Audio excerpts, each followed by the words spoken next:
Hello everyone. आज हम लोगों का लाइट चैप्टर का तीसरा पार्ट हम लोग को शुरुआत करना था। कल हम लोग बेसिक ख़त्म कर लिए थे प्लेन मिरर का, और साथ में कर्ड मिरर क्या होता है उसको भी हम लोगों ने सीखा था।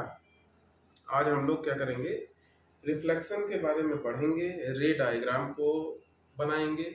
और वो रे डायग्राम आपका बनेगा आज केवल और केवल प्लेन मिरर का, और कर्ड मिरर के बेसिक पॉइंट्स को आज कंप्लीट कर लेंगे ताकि कल बन जाए आपका रे डायग्राम बनना चालू हो जाए। किसका भाई?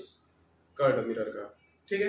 तो सबसे पहली बात, प्लेन मिरर जो हम लोगों ने अभी पढ़ा कल, तो प्लेन मिरर का बेसिक एक चीज और जान लीजिएगा।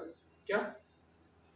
जो प्लेन मिरर होते हैं वो प्लेन मिरर कहते किसको हैं, इसको समझिएगा।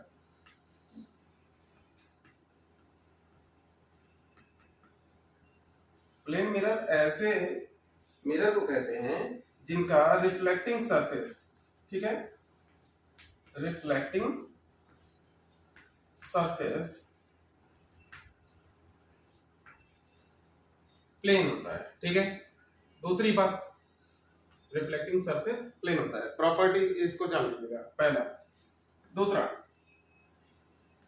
इसमें प्लेन मिरर में ऑब्जेक्ट साइज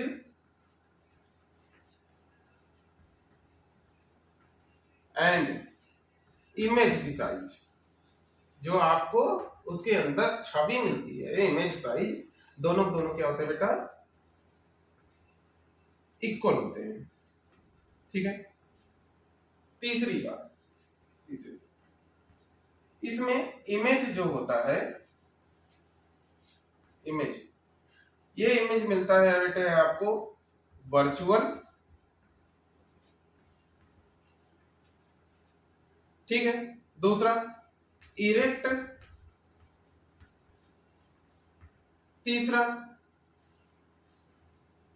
लेटरली,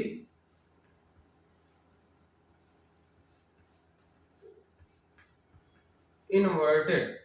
अब इसका मतलब समझ लीजिएगा बेटा ताकि हम लोग चालू करें। ठीक है। वर्चुअल का मतलब हो गया कि ये जो इमेज आपको मिलेगा वो केवल आपको महसूस होगा, आप उसको किसी सरफेस पे उसको क्रिएट नहीं कर पाएंगे। ठीक ना?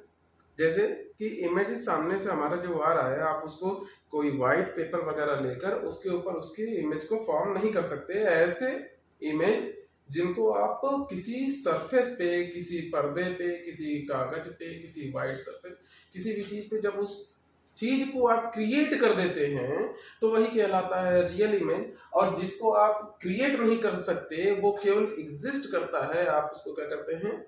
Virtual image. ठीक है। पहली बात, इरेक्ट का मतलब क्या हो गया कि इरेक्ट का मतलब ये हो गया कि अगर अगर ऑब्जेक्ट का जो डायरेक्शन है, ऑब्जेक्ट जैसे मैं हूं अभी, मेरे को ऑब्जेक्ट के फॉर्म में समझिएगा। अगर मेरा हेड ऊपर की तरफ है, मेरा हेड ऊपर की तरफ है, तो इमेज जो फॉर्म होगा उसमें भी मेरा हेड किस डायरेक्शन में रहेगा बेटा?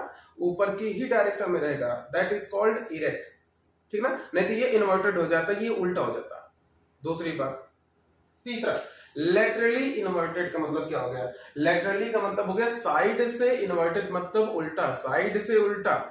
इसका मतलब क्या हो गया? जब भी आप शीशे को देखते हैं तो जो आपका राइट हैंड होता है वो मिरर का लेफ्ट हैंड होता है, और जो आपका लेफ्ट हैंड होता है वो मिरर का क्या होता है भैया? Right hand. समझ में आया ना? तो प्लेन मिरर जो होते हैं, प्लेन मिरर में इतनी सी बातें आपको याद रखनी है कि इसमें जो इमेज होते हैं वो कैसे वर्चुअल होता है, इरेक्ट होता है, और साथ साथ क्या आता है? लेटरली इन्वर्टेड होता है। चलिए हम लोग का इसको अब हम लोग समझते हैं कि जो प्लेन मिरर है, प्लेन मिरर के थ्रू हमारा रिफ्लेक्शन होता तो होता कैसे है, यही हमको आज के दिन पढ़ना था। ठीक है। चलिए तो हाँ, एक चीज और बताना था भाई, इसको तो मैं बताना भूल ही गया। चौथी बात, किसी भी ऑब्जेक्ट का, जैसे मेरा हाइट है, जैसे मेरा जो हाइट है, जस्ट इमेजिन कि मेरा हाइट जैसे 6 फीट किसी का हाइट है, अगर उसको फुल इमेज चाहिए अपना और मिनिमम दूरी शीशे से रहे, तो याद रहे कि जितने ऑब्जेक्ट की हाइट है उसका जस्ट हाफ मिरर की हाइट होनी चाहिए, तब उसका इमेज क्या आ जाएगा? मिरर के अंदर 100% वो ऑब्जेक्ट आपको दिखाई देगा, टॉप टू बॉटम उसका पूरा पोर्शन बॉडी की दिखाई देगी। तो जो रेशियो होना चाहिए मैग्निफिकेंस का, जो यहाँ पर ठीक है ना। तो जो वहां पर रेशियो होना चाहिए ऑब्जेक्ट की साइज और इमेज की साइज की, तो याद रखिएगा मिरर की साइज की, ऑब्जेक्ट और मिरर की साइज की, वो ऑब्जेक्ट का हाफ मिरर की साइज होनी चाहिए। और इसमें एक चीज और बताना है, हाँ ये देखिए इसमें लिख दिया हूँ, object size and image size are equal, ये सबसे इंपॉर्टेंट पॉइंट है, याद रखिएगा। चलिए अब हम लोग चालू करते हैं बेटा, रिफ्लेक्शन क्या होता है इसको समझना, और इसका रे डायग्राम सबसे पहले प्लेन मिरर के लिए बनाना, ठीक है। चलिएगा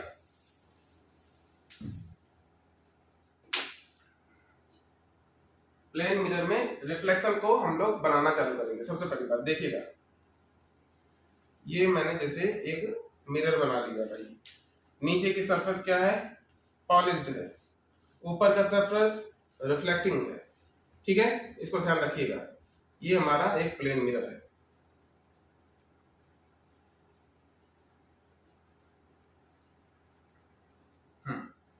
ये हमारा प्लेन मिरर हो गया। अब प्लेन मिरर के किसी भी पॉइंट पे आप क्या करिए भाई, एक परपेंडिकुलर लाइन को, इमेजिनरी लाइन को ड्रॉ करेंगे, ठीक है। ये मिरर से परपेंडिकुलर होना चाहिए, इसको क्या कहते हैं बेटा, नॉर्मल। ये आपका है मिरर,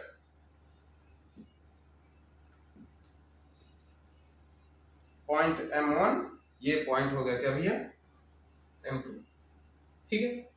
अब समझिएगा, यहीं पर आप प्लेन मिरर पे जो आपका रिफ्लेक्शन होता है, आप उसके साथ साथ जो लॉ ऑफ रिफ्लेक्शन है उसको भी साथ में पढ़ लेंगे।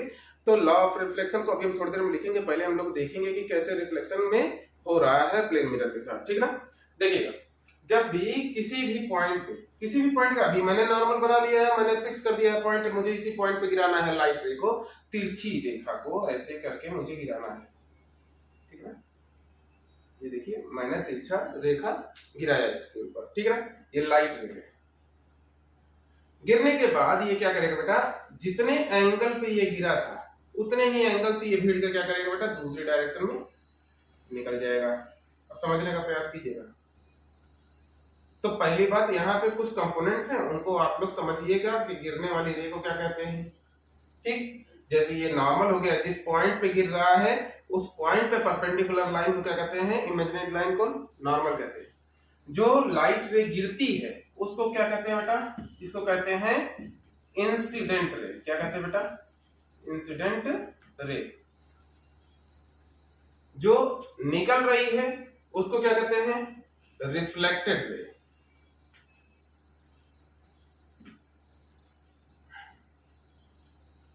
चलिए, साथ ही साथ जिस एंगल पे ये नॉर्मल के साथ, जिस एंगल पे ये बना रहा है, जिस एंगल पे ये गिर रहा है, उस एंगल को हम लोग रिप्रेजेंट करते हैं किससे भैया, आई से। किससे, आई से। और आई क्या कहलाता है बेटा, आई कहलाता है आपका इंसिडेंट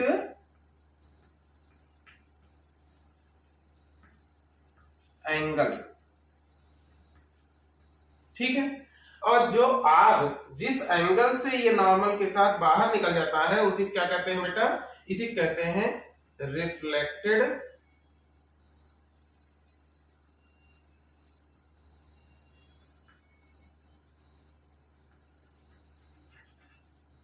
एंगल, ठीक है ना। ये हमारे जो प्लेन मिरर है उसके अंदर इतने कंपोनेंट्स इसमें आने हैं, ठीक ना। इंसिडेंट रे, रिफ्लेक्ट रे, normal, incident angle and reflected angle, ठीक ना। इतने आपके एंगल, मिरर, सारी चीजें होगी। अब मेरी बात को समझिएगा, प्लेन मिरर में जो गिरता है लाइट, ठीक है, लाइट गिरने के बाद वो लाइट क्या हो जा रहा है, रिफ्लेक्ट हो जा रहा है। तो इसमें हो क्या रहा है, अगर ये एयर में था, अगर ये एयर में था तो याद रखिएगा रिफ्लेक्शन का प्रोसेस इस पॉइंट पे हो रहा है, तो इस पॉइंट के बाद ये कहां पर पहुंच रहा है बेटा, ये उसी सेम मीडियम में है जो कि क्या है, एयर। तो इसमें मीडियम में कोई परिवर्तन नहीं होगा, पहली बात। दूसरी बात आप समझ लीजिएगा, क्या अब हमको यहीं पर समझना है जो सबसे इंपॉर्टेंट पॉइंट है, वो है law of reflection, law of reflection. और ये सभी की कॉपी में नोट भी कर लेंगे। तो पहली बात हम लोग इसको जल्दी से समझ लेंगे कि पहला दूसरा दो लॉ होते हैं, लॉ ऑफ रिफ्लेक्शन दो होंगे। दो लॉ होंगे, दोनों को जल्दी जल्दी हम लोग समझेंगे और सभी की कॉपी में ये नोट हो जाना चाहिए। पहला लॉ क्या कहता है? पहला लॉ कहता है for any kind of reflection the angle of incidence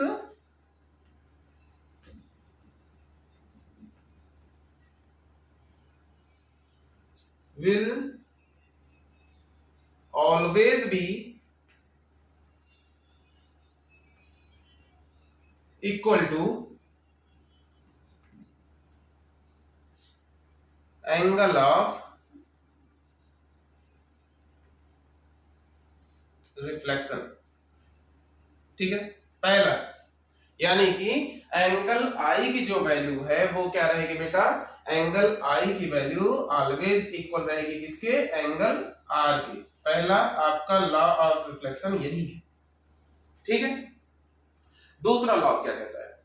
जो मतलब दो लॉ है ना लॉ ऑफ रिफ्लेक्शन के, पहला लॉ तो यही है कि एंगल जितने एंगल पे गिर रहा है उतने एंगल पे ही ये निकलेगा।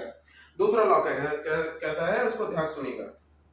सेकंड लॉ कहता है कि incident ray, reflected ray and normal all lie in same plane. समझिएगा क्या मैंने कहा भाई? इंसिडेंट रे,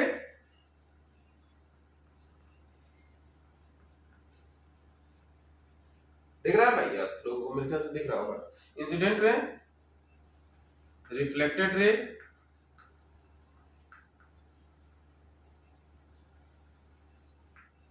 नॉर्मल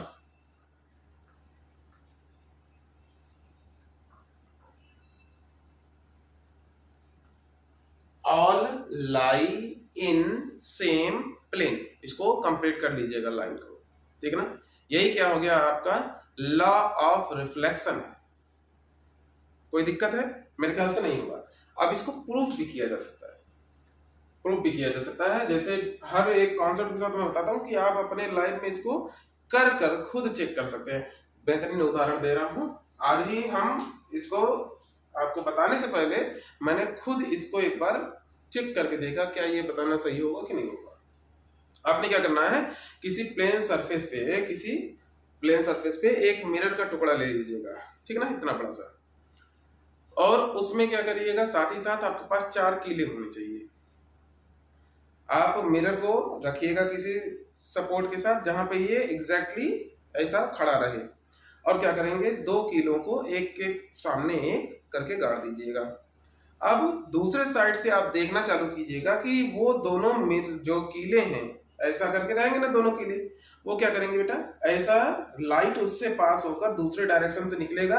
तो दूसरे डायरेक्शन से आपको जब देखेंगे तो वो दोनों कीले एक दूसरे के ऊपर ऐसे ओवरलैप दिखेंगे। ऐसा नहीं दिखेगा, ऐसा दिखेगा ओवरलैप। जहां पे वो ओवरलैप दिखे वहीं पे आप तीसरे कील को गाड़ेंगे और उसी ओवरलैप से मिलाते हुए चौथे कील को गाड़ेंगे। उसके बाद मिरर को हटाकर आप नॉर्मल जिस पॉइंट पे था वहीं पे परपेंडिकुलर खींच कर देखिएगा, एंगल ऑफ इंसिडेंस जो है एंगल ऑफ रिफ्लेक्शन के बराबर रहेगा। समझ गए ना? आप इसको खुद से करके देखिएगा। मैंने अभी थोड़ी देर पहले ही किया था, लेकिन अब चूंकि हर चीज को यहाँ पर दिखाना पॉसिबल नहीं है, अगर कभी भविष्य में हमारी मुलाकात होती है आप लोगों से तो आप पूछ सकते हैं, हम उसको प्रैक्टिकली भी दिखा सकते हैं, ठीक है ना? चलिए, तो यहीं पे हमारा कंप्लीट होता है पहला लॉ ऑफ रिफ्लेक्शन, और वो भी किसके लिए बेटा? प्लेन मिरर के लिए। लेकिन जस्ट इमेजिन कि हमें प्लेन मिरर नहीं मिला है, क्या तब हमारा रिफ्लेक्शन का प्रोसेस होगा? हम मान लेते हैं कि हमें जो सरफेस मिल रहा है मिरर का वो प्लेन नहीं है, या किसी भी प्रकार का जो चीजें हैं रिफ्लेक्टिंग सरफेस है वो हमारा प्लेन नहीं है। क्या वहां पर आपका ये लॉ ऑफ रिफ्लेक्शन पॉसिबल है? क्या वहां पर रिफ्लेक्शन पॉसिबल है? तो ध्यान से सुनिएगा भाई। जैसे मैंने एक ले लिया, ऐसा करके कर्ड सरफेस है, ठीक है, ये भी मिरर ही है, लेकिन कैसा है, ऐसा स्पाइरल टाइप का ऐसा कर्ड है। यहाँ पे ध्यान से देखेंगे,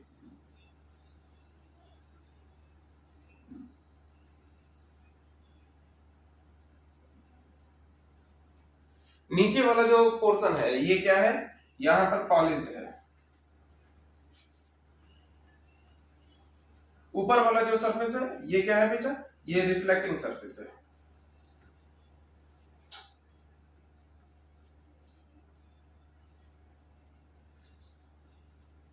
ठीक है, ध्यान से सुनिए। अब जो आपने यहां पर क्रिएट किया, ध्यान से इसको देखिएगा।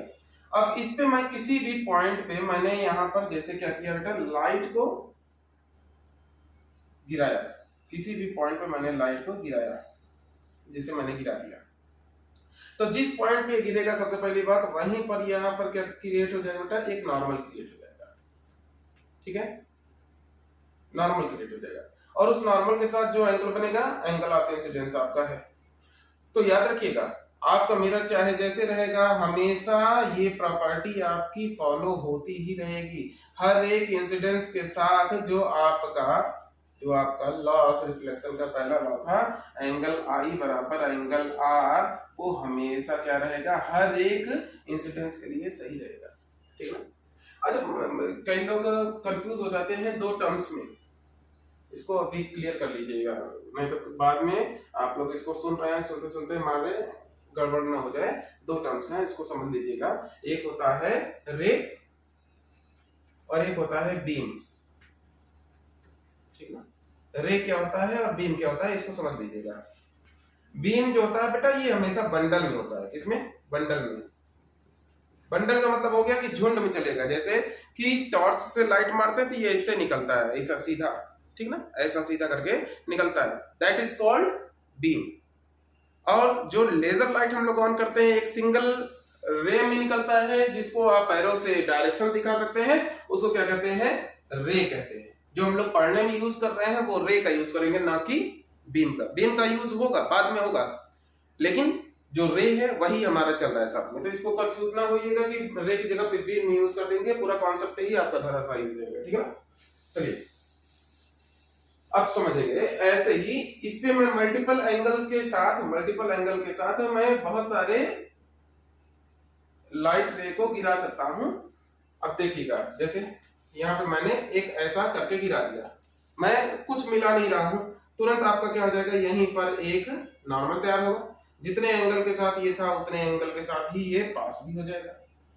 ठीक है, ये 1 1, ये एंगल आई, एंगल आर। ठीक है, कोई दिक्कत है मेरे को? तो यहां पर समझने वाली बात यही है कि आपका सरफेस चाहे जैसे हो, जो लॉ ऑफ रिफ्लेक्शन है वो हर प्रकार के सरफेस के लिए, अगर वो सरफेस आपका रिफ्लेक्टिंग सरफेस है तो वो हर प्रकार के सरफेस के लिए वैलिड है, और हर एक प्रकार के सरफेस के लिए वो अप्लाइड है, वो वहां हर जगह ये अप्लाई होता रहेगा। तो इसको याद रखिएगा। चलिए, हमारा ये लॉ ऑफ रिफ्लेक्शन यहीं पर कंप्लीट होता है। अब समझेंगे लॉ ऑफ रिफ्लेक्शन आप लोगों ने बेटा सीख भी लिया, बना भी लिया। किसके लिए? प्लेन मिरर के लिए। अब कर्ड मिरर को बनाने से पहले कर्ड मिरर के कुछ टर्म्स होते हैं, आप उसको समझिएगा। ठीक ना, सबसे पहली बात, मैं कल आपको समझाया था कर्ड मिरर में दो प्रकार के मिरर, एक कॉन्वेक्स और एक कॉनकेव। ठीक है, सबसे पहले कॉन्वेक्स की बात करते हैं। कॉन्वेक्स को हिंदी में क्या देते थे हम लोग? उत्तल दर्पण। अच्छा, पकड़ने में बड़ा आसान होता भाई उत्तल दर्पण पकड़ना, मतलब शब्द को पकड़ना कितना आसान होता है। उत्तल, ऊ से उठा हुआ, ठीक है, तो ये तुरंत उठा हुआ, ये मेरा बन गया भाई, ये बन गया क्या? एक उत्तल दर्पण। बाहर का सरफेस क्या है बेटा? रिफ्लेक्टिंग है। ठीक है ना, ये उत्तल दर्पण। अब मेरी बात को समझिएगा, उत्तल दर्पण का प्रयोग कम है, ज्यादा हमारा किसका है बेटा? अवतल दर्पण, यानी कि कॉनकेव मिरर का ज्यादा यूज है। इसीलिए मैं इसको पहले बता के खत्म कर दे रहा हूं, ताकि हम लोग उसको जल्दी समझें। देखिएगा, जो उत्तल दर्पण होता है, सबसे पहली बात, ये जो दर्पण होते हैं ये किसी न किसी प्रकार के एक हॉलो हेमिस्फीयर या स्फीयर बोली ज्यादा बेटर होगा, ये किसी न किसी प्रकार के एक स्फीयर का पार्ट होते हैं। ठीक है, हॉलो स्फेरिकल स्फीयर का ये पार्ट होते हैं, और उन्हीं को काट कर इनको तैयार किया जाता है। ठीक ना, मेरी बात को समझिएगा। जो इसका सेंटर होता है, ठीक ना, अब मैंने इसका क्या किया, इसको कई हिस्सों में ऐसा बांट दिया। जो इसका सेंटर होता है वही सेंटर क्या कहलाता है? सेंटर ऑफ कर्वेचर, सी से हम लोग रिप्रेजेंट करते हैं। ठीक है, उसका आधा होता है रेडियस ऑफ कर्वेचर। आर से रिप्रेजेंट करते हैं कुछ चीजों को, यही समझ लीजिएगा। जिस पॉइंट पे ये दोनों centre of curvature, radius of curvature, जिस पॉइंट पे इसको ये टच करते हैं इसी को कहते हैं पोल। क्या कहते हैं बेटा? पोल। रिप्रेजेंट कर दो पी से, ठीक है। ये इतना समझिएगा। इससे ज्यादा इंपॉर्टेंट है आपका कॉनकेव। अब कॉनकेव को भी यहीं बगल में देख लीजिएगा, कॉनकेव, और दोनों में तुलना भी कर लीजिएगा। ये हो गया कॉनकेव।